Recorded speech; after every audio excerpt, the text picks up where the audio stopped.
How to make a Facebook listing description for apartment rental business using WriteSonic.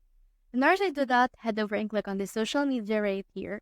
And then from in there, click on this Facebook post.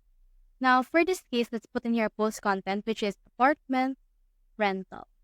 Let's put that right here. And then you can also include in here the price. For example, let's put in here 10K for studio.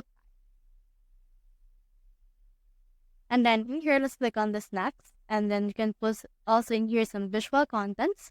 Like, for example, you can say something like, come live here. Now, click on this next. And then after that, this will create this apartment details. Like, for example, if it's furnished, if utilities are included to the cost, if it has central location, and if it is pet friendly. So you can also customize it depending if you're liking, and then click on this next right here. Now you can also put here the target audience. For this one, I'll head over and choosing your students and young professionals. Now click on this generate right here.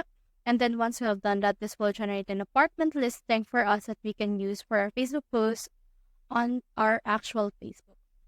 So you can see in here that we have this title and we have this one. So it actually includes fully furnished, central location, pet friendly. And then what you can do is you can head over and copy this right here. And then once you have copied it, you can head over and use it for your Facebook listing description. So that's how you make a Facebook listing description for apartment rental business using WriteSonic. Hope we helped.